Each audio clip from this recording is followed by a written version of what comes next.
श्री शिवाय नमस्तुभ्यम। हर हर महादेव। महाराष्ट्र राज्य के यवतमाल जिले के वनी में परसोनी फाटा के पास गुरुजी पंडित प्रदीप मिश्रा जी द्वारा श्री काशी शिव महापुराण कथा शुरू हो गई है और आज 28 जनवरी 2024 मतलब दूसरे दिन की कथा पूर्ण हो चुकी है। यह 7 दिवसीय शिव महापुराण कथा है जो कि 27 जनवरी 2024 से 2 फरवरी 2024 तक आस्था और यूट्यूब के माध्यम से देखी जा सकती है।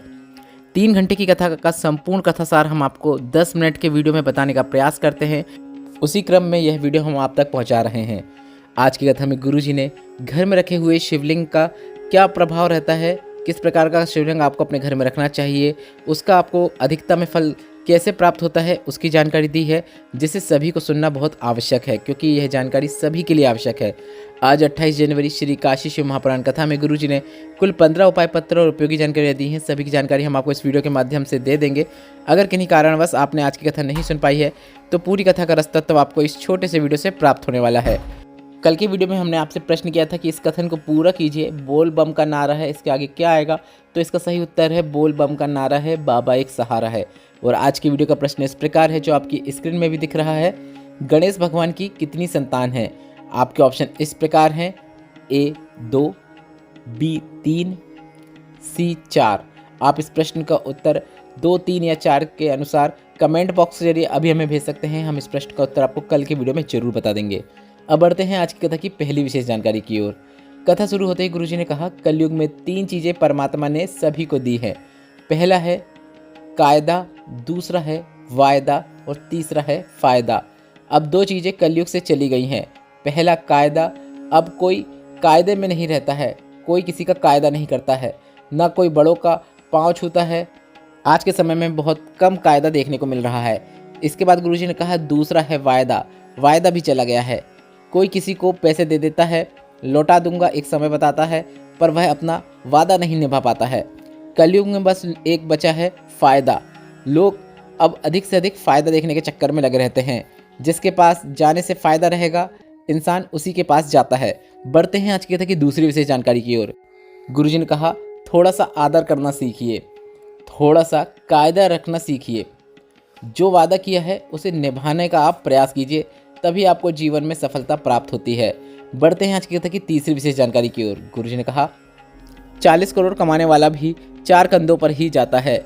4 के सिवा 5वां कंधा यूज़ नहीं होता है और ना ही वह 40 करोड़ के ढेर पर बैठ कर जाता है।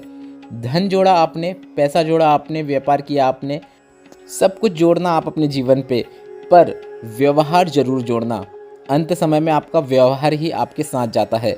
बढ़ते हैं आज की कथा की चौथी विशेष जानकारी की ओर। गुरुजी ने कहा लोग कहते हैं कि कौन से कलर के कपड़े पहनने कि हमें भगवान मिल जाएंगे, कौन सी नदी के तट पर बैठें कि हमें भगवान मिल जाएंगे। इसके बाद गुरुजी ने कहा भगवान को पाने के लिए कपड़े के रंग बदलने की ज़रूरत नहीं है, आपको अपना कलेजा बदलना चाहिए, आपको अपना व्यवहार बदलने की ज़रूरत होती है, तभी भगवान की आपको प्राप्ति हो सकती है। बढ़ते हैं आज की कथा की 5वीं विशेष जानकारी की ओर। गुरुजी ने कहा विचार और जल गंदे नहीं होने चाहिए। जल यदि गंदा है तो वह आपको स्वस्थ नहीं रहने देगा, शरीर बीमार कर देगा, शरीर गंदा कर देगा। उसी तरह विचार यदि आपके श्रेष्ठ नहीं हैं, गंदे हैं, तो आपका मन भी वह गंदे कर देते हैं, मन गंदा कर देते हैं, खराब कर देते हैं। विचार श्रेष्ठ होना चाहिए जैसे कि जल भी श्रेष्ठ होना चाहिए। बढ़ते हैं आज की कथा की 6वीं विशेष जानकारी की ओर। कविता जायसवाल जी पत्र लेकर आए जिसमें उन्होंने लिखा आपकी कथा के माध्यम से 1 लोटा जल का महत्व का वर्णन करना चाहेंगे। हमारे बीच में श्रद्धा और विश्वास उत्पन्न हुआ है। मेरे 2 बेटे हैं, सीए की तैयारी कर रहे थे, 2-2, 3-3 नंबर से रह जाते थे। आज के युग में बच्चे कैसे भरोसा कर लें, विज्ञान का युग है। मैंने दोनों बच्चों को कहा बेलपत्र की बीच वाली पत्ती में शहद लगाकर उसे शिवलिंग पर समर्पित करते हुए जाओ, साथ ही पढ़ाई में भी कोई कसर मत छोड़ो। सीहोर वाला महाराज कहता है पढ़ाई पूरी मेहनत से करो पर शिव पर भी विश्वास पूरा रखो और शिवलिंग पर बेलपत्र को चिपकाते हुए शिव पर विश्वास रखते हुए एग्जाम देने चले जाओ, तुमको सफलता निश्चित प्राप्त होती है। मेरे बच्चों से मैंने ऐसा करने को कहा, दोनों बच्चों का सीए क्लियर हो गया है। उसी का आभार व्यक्त करने के लिए मैं कथा पंडाल में आई हूँ। बढ़ते हैं आज की कथा की 7वीं विशेष जानकारी की ओर। हितेश जी पत्र लेकर आए जिसमें उन्होंने लिखा 1 लोटा जल का क्या महत्व होता है वह वर्णन करना चाहेंगे। 1 बेलपत्र का वर्णन करना चाहेंगे। मेरे पैर में गठान हो गई थी, डॉक्टर ने जाँच किया और डॉक्टर ने ऑपरेशन की कह दिया और कहा कि यह जांच के लिए जाएगी और फिर रिपोर्ट आएगी। फिर मैंने शिवलिंग पर चढ़े हुए जल और बेलपत्र को शिवलिंग पर से प्राप्त करके उसका आचमन करना शुरू किया। रोज शिवलिंग पर जल चढ़ाता, बेलपत्र चढ़ाता और बेलपत्र की डंठल को माता सुख सुंदरी के स्थान पर चढ़ाकर कुंदकेश्वर महादेव का नाम स्मरण करते हुए उस बेलपत्र को खाना शुरू किया। 22 दिन तक मैंने ऐसा किया। फिर मैंने डॉक्टर के पास गया। डॉक्टर ने कहा गठान गल चुकी है, ऑपरेशन की ज़रूरत नहीं है। मैं स्वस्थ हो गया हूँ। उसी का आभार व्यक्त करने के लिए मैं कथा पंडाल में आया हूँ। बढ़ते हैं आज की कथा की 8वीं विशेष जानकारी की ओर। गुरुजी ने कहा विवाह करने वाला लड़का, विवाह करने वाला जो भी वर होता है, शिव महापुराण कथा में ये संवाद उसके मुख में जरूर आना चाहिए। दक्ष प्रजापति और शिव जी का संवाद है जो कि इस प्रकार है। दक्ष प्रजापति से माता सती ने कहा मैं विवाह करूंगी तो शिव से ही करूंगी। अब शिव जी कैलाश में रह रहे हैं। वहीं दक्ष प्रजापति जिनके पास धन संपदा वैभव की कोई कमी नहीं है, जहां पर माता सती बचपन से रह रही हैं। इस पर दक्ष ने कहा सुनो शिव, मैं मेरी बेटी सती का विवाह तुम्हारे साथ जरूर कर रहा हूँ और सती का जब मैं विवाह तुम्हारे साथ करूँगा तो मैं अपने परिवार में जो राशि ठाट बाट मेरी बेटी ने देखा है, तुम क्या चाहते हो मैं उसे सब कन्यादान में प्रदान करना चाहता हूँ। तुम जो मांगोगे मैं उसे वह दे दूँगा। विवाह के समय मैं उसे प्रदान कर दूँगा। इस पर भगवान शिव ने हाथ जोड़कर दक्ष जी अपने ससुर जी से कहा पिताजी, मैं आपकी बेटी की मांग में जो सिंदूर भरूंगा वह सिंदूर से भरी हुई बेटी आप मुझे दे देना। बस इतना मुझे वर देना, मांग में भरी हुई बेटी जो आप डोली में भेजेंगे और मांग में भरी हुई वह बेटी अर्थी पर बैठे। बिना मांग में भरी हुई बेटी अर्थी पर कभी भी ना बैठे। इतना मुझे वर देना, मैं इतना ही चाहता हूँ। बढ़ते हैं आज की कथा की 9वीं विशेष जानकारी की ओर। गुरुजी ने कहा 52 शक्ति पीठ में जो सती माता हैं, माता सती के जो अंग गिरे हुए हैं, आप वहाँ पर जब जाओगे तो कुछ चढ़ाओ या न चढ़ाओ, आप वहाँ पर चुनरी चढ़ाओ या न चढ़ाओ, चूड़ी चढ़ाओ या न चढ़ाओ, पर जिस शक्ति पीठ पर जाओ वहाँ कुमकुम सिंदूर आपको जरूर अर्पित करना चाहिए। वहाँ पर आपको कुमकुम या सिंदूर जरूर लेकर जाना चाहिए। उसकी बहुत अधिक महत्वता होती है। बढ़ते हैं आज की कथा की 10वीं विशेष जानकारी की ओर। आज की कथा में गुरुजी ने घर पर रखे हुए शिवलिंग से संबंधित विशेष जानकारी देते हुए बताया घरों में विशेषतः 2 प्रकार के शिवलिंग होते हैं। एक वह होता है जो जलाधारी से शिवलिंग फिट रहता है, मतलब आप जलाधारी से शिवलिंग को अलग नहीं कर सकते। दूसरा वह होता है जिसमें जलाधारी और शिवलिंग को अलग अलग किया जा सकता है। इसके बाद गुरुजी ने कहा दोनों प्रकार के शिवलिंग में पूजन करने में आपको जो फल प्राप्त होता है वह श्रेष्ठता में ही प्राप्त होता है, क्योंकि दोनों प्रकार के शिवलिंग श्रेष्ठ हैं।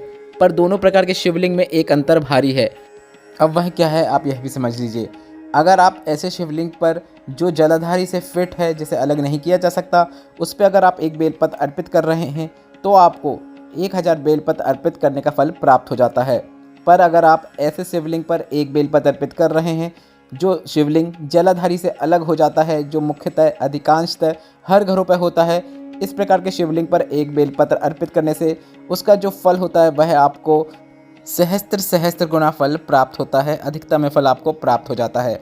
बढ़ते हैं आज की कथा की 11वीं विशेष जानकारी की ओर।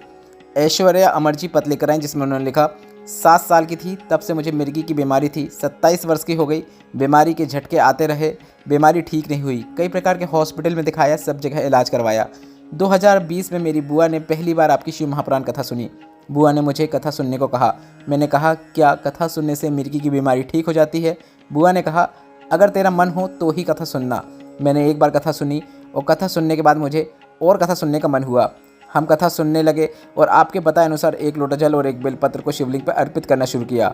आपने एक बार फुलेरा दूज में मिर्गी का उपाय बताया था, जो कि महाशिवरात्रि के बाद आती है, तब करना होता है। वह उपाय मैंने किया। 1 साल उपाय किए हो गए हैं, मुझे एक बार भी दौरा नहीं आया है। उसी का आभार व्यक्त करने के लिए मैं कथा पंडाल में आई हूँ। और गुरुजी मैं आपसे एक बेलपत्र की चाहत रखती हूँ। इसके बाद गुरुजी ने शिव महापुराण कथा की एक बेलपत्र को आशीर्वाद रूप में प्रदान किया।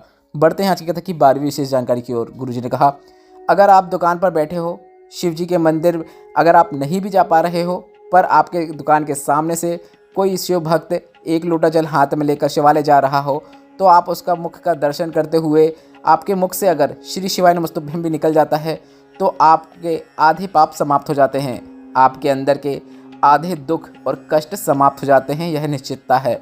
बढ़ते हैं आज की कथा की 13वीं विशेष जानकारी की ओर।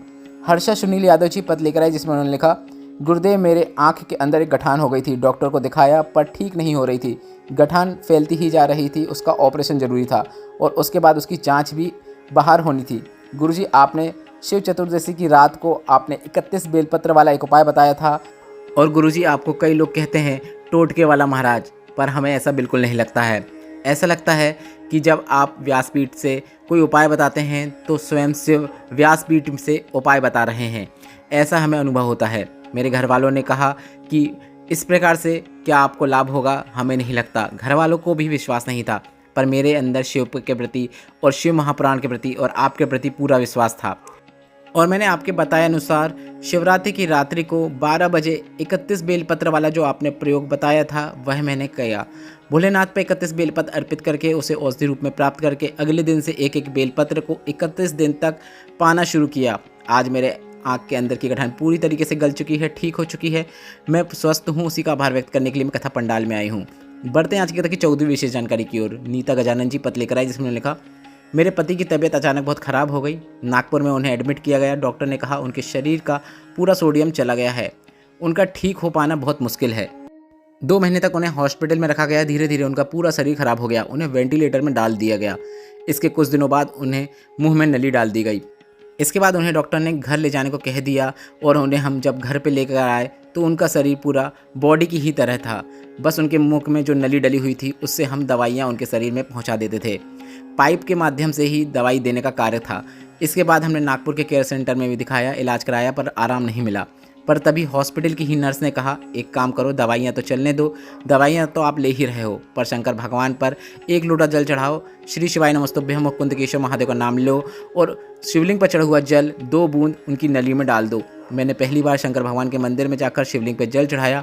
20 दिन तक लगातार हमने ऐसा ही क्रम जारी रखा और 20 दिन बाद मेरे पति उठकर बैठ गए और अब वह ठीक होने लगे हैं। उसी का आभार व्यक्त करने के लिए मैं कथा पंडाल में आई हूँ। बढ़ते हैं आज की कथा की 15वीं और अंतिम विशेष जानकारी की ओर। गुरुजी ने कहा, कई लोग प्रश्न करते हैं कि गुरुजी आपने कहाँ से लेकर आ गए कि शिवलिंग पर चढ़े हुए जल का आचमन करना चाहिए, छीटन करना चाहिए, इसकी जानकारी हमें कहाँ पर मिलेगी। तो गुरुजी ने कहा, स्कंद पुराण के काशी खंड में आपको पढ़ना है।